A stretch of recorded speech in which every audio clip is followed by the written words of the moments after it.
Thank you. Ms. Kerr, we've heard a lot of evidence about the risks posed to a disabled community by the government's proposed kind of 50% unilateral cut to social and community participation supports. From the work that you do and the knowledge of the community, what impact will that have on the people that you represent?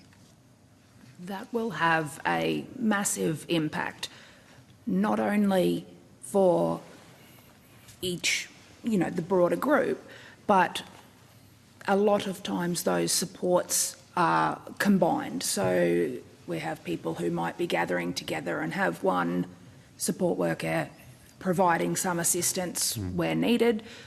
That is disadvantaging all of those people.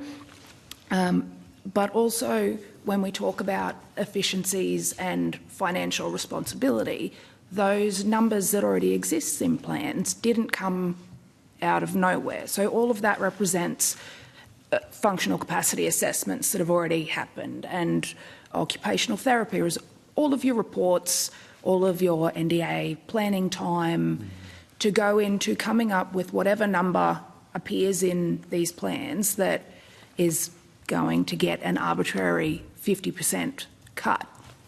And I've heard it said repeatedly that this funding, a lot of people who I guess aren't in the space think of it as fun and outings, but it is helping people live their daily life. So without that, we are pushing the burden back to informal carers that are already carrying a heavy load. We know that our informal carers keep getting asked to do more and more, and NDIS inception was a lifeline for a lot of those people who were then able to have a career and continue working or whatever they wanted to do. Taking away those social and community participation or cutting it, it doesn't take away the need. Cutting the funding by 50% doesn't cut the need that people have by 50%. It just pushes the need elsewhere, whether that is into the hospital systems or into already struggling volunteer programs. Yeah, the need is still there. Yeah. Does it feel a bit... Do you think it will feel quite unfair? Absolutely. To people? A lot of this amendment feels unfair to the end user and participant. Obviously, no one has the specific numbers, but I firmly believe that the vast majority of participants are not committing the many, many millions of dollars worth of fraud that we're trying to rein in.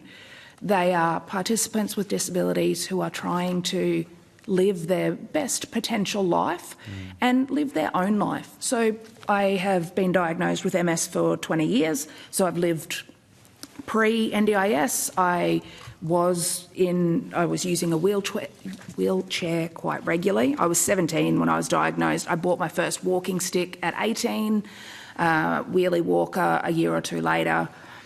And then with NDIS, I was able to seek out allied health. So I could go and see a physio, I could go and see an ex-phys. From that, I've gotten to a point where I'm back to walking again. But MS is a progressive condition, regardless of how good I look today or how well I'm currently tracking. And we can be really grateful for treatments that have come such a long way in helping people live better lives.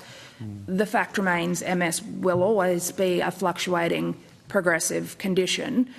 And so it does. It feels really unfair that the people who are trying to live the best life they can are bearing the burden. But also when we talk about those time frames, even a 21-day time frame, it is a long time. When something's wrong and you don't have the supports that you need to live, or you're getting told to just head to the hospital every day because you no longer have support hours in an overstretched system, which is an example I've got from someone I've been helping recently.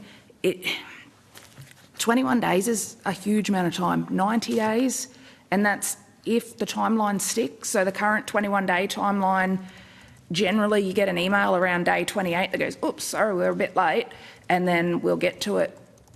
So when we're not meeting the current goal, or in my anecdotal experience, we're not meeting current goals, and that's costing people's benefit, because again, that the need is still there. So then the person who needs care has got an informal carer who might need to take time off work to provide that support, or we're asking their children to step up and give, Yeah, absolutely.